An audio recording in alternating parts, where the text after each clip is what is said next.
Back online. I don't know what happened. I don't really care, but let's get going again. Alright, my number four anime would be Kenichi, the Mightiest Disciple. I mean, it'd be higher on my list if, hopefully, if they continue.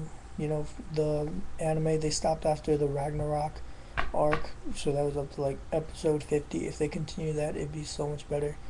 But the manga and the anime together it's really good. Like it's you don't have like that weird supernatural power fighting. Like these people don't have devil fruits. They don't have like chakra or whatever. But like they're martial artists. Like Kenichi is a martial artist and he fights like from the training he receives from his masters. They're like superhuman masters. They're like the most powerful at their thing, at their field. So like they train him and he becomes more powerful.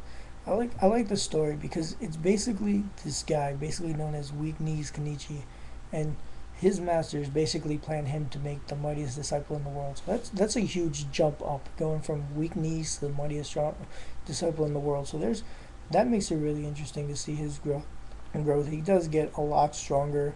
The fights are really good. Like the enemies that he faces are good too. Like I really like the Ragnarok arc because a lot of the enemies he fought, like the eight deadly fists of Ragnarok, he turns a lot of them into like his friends, and they join the Shinpaku Alliance, which is cool because they had a lot of cool powers. And like it's really great. Like it has everything you would want. It has comedy. It's really funny. It has that like One Piece type of comedy. It has like that going on gag where like Kenichi likes Miu, but Miu doesn't even like basically notice him, thinks of him as a brother. It's really good in that aspect.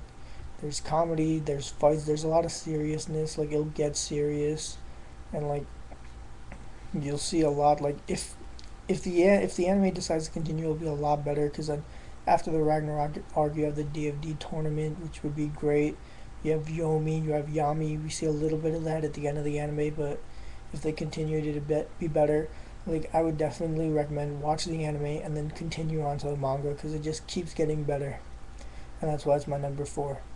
And my number three, for my number three, I picked Naruto, like the whole series Shippuden, the first one. Like it's it's a good story. It's actually a really good story. Like he wants to be Hokage. There's a lot of emotion. There's like you can feel the emotion. Like nobody liked him. He wants to be accepted. Like his rise from being like the most hated person to now like the town's hero is like really cool. So that it has that going for him. I'm a big One Piece fan, but I'd probably say Naruto has the best fights out of all the animes. Like Itachi versus Sasuke was epic. Like Sasuke versus Naruto at the end of the first series was epic. Like so the fights are really good. If you're looking for the fights, it's really good. I'd watch it. And manga as well, like and also like the idea of the tailed beast and stuff, using a lot of Japanese folklore in there. It's great, like the Kyuubi and all that, nine tails.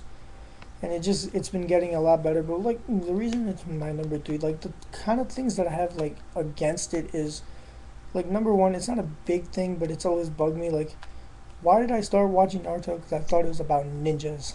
Like why did I start watching One Piece? Because I thought it was about pirates. Like but in Naruto, the problem is like, does anybody ever like notice that Naruto's even a ninja? Like what is a ninja? Ninjas are like assassins. They do like stealthy shit and cool shit like that.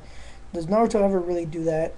Like, do we really get to see any of the ninja side of it? Like, I think Naruto would be better if we saw more ninja stuff, like more actual like fights with the kunai and all that, instead of just using crazy like Rasen. Like, and another thing, like Naruto, like he's not very versatile. He has the shadow clones and he has the Rasengan. That's all he does. Rasengan, shadow clone, like Rasengan, shadow clone. Like, let's get something new up in your routine. And, like my other big thing against like Naruto that most Naruto fans would probably hate me for is like Naruto has an obsessive relationship with Sasuke. Like it's really to the point of creepy at sometimes. Like he's like, oh, how can I become Hokage if I can't even save one friend? But then he's like, oh, when me and Sasuke fight, we're both one of us is gonna end up dying. So how are you ever gonna end up Hokage?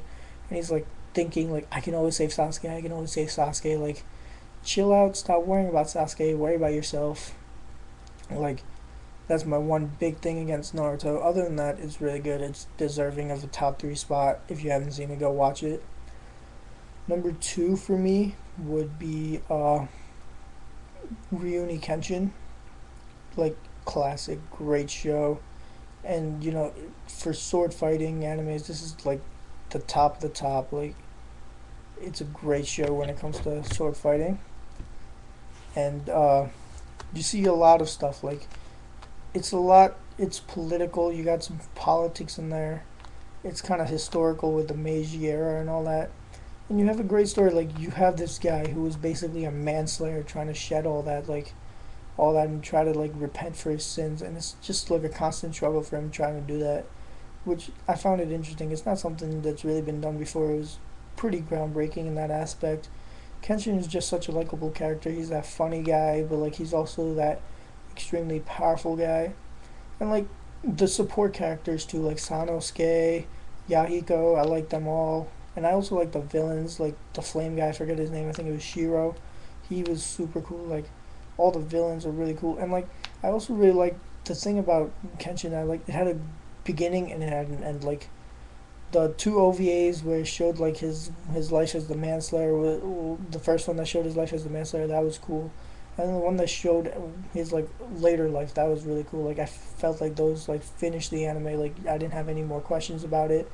It was complete and it was epic. So that's my number two. Number one, if you haven't guessed by now, for me is One Piece. I'm a big One Piece fan. Whatever you want to call us, Panda Man, Peace Man, I don't care. But I love One Piece because here's my things that make One Piece great. Like first of all, Oda is just a genius. I mean, like he ties so many things into it. Like you have so many things that you want to know about One Piece. Like that's why you keep reading till the end so you can find the answers. Like Will of D, Void Sentry, Poneglyphs, all that. Like you want to know what's on Raftel. You want to know what One Piece is. So he has so many things to keep you reading for. And also, I honestly think Luffy may be the greatest main character of all time. Like, why do I mean that? Like, because he's so simple, yet also complex. Like, he's straightforward. My favorite memories from One Piece in the beginning when he meets Kobe, he just basically straight up tells Kobe, "I don't like you." And recently when he met Wikahoshi, what does he say? "I don't like you. You're a crybaby. I don't like you." So like, he's straightforward like that. And also like he has a dream and he pursues it and he like knows what he is. He's true to what he is. He's not gonna sugarcoat anything. Like I think my favorite quote from him is like Jinbei's like, "We need to make you guys look like the good guys during the Fishman Island arc," and I think this is how it goes. He goes, "No, good guys share their meat, and I don't want to share my meat because I'm a pirate. I want my meat to myself." So you know who he is. He's a selfish little kid that he'll respect you, but he'll never think that you're more powerful than him. Like he respects Shanks, but his goal is to be stronger than Shanks. Like he wants to be the strongest. He knows he's already strong, but he knows he needs to get stronger. And also like One Piece too, like all the support characters have been built up so well. Like their background stories are perfect. Like all the characters like Robin's Big One and CP9. We with like the CP9 arc, we know all about her story. Like Brooke is a sad story. I mean, everybody has their own story, and it's fully explained, and it just makes it so much better because like you know their feelings, you kind of like understand their feelings, and like the arcs in One Piece are just amazing. Like starting with the crocodile arc in Alabasta, all the way to the War of the Best in Marineford, which I think was the greatest arc, and even Fishman Island. I know a lot of people have a problem with Fishman Island, but like at the end of it, we got a lot of good information that like has made the story so much better. So like One Piece, it's only like halfway through, yet it's already on most people's top like three lists. So that's just telling you it's gonna keep getting better, and one day we might start calling it the greatest anime of all time, which I already think it is, but we'll see when it ends. But right as of right now, that's my number one anime, and hopefully it'll stay that way.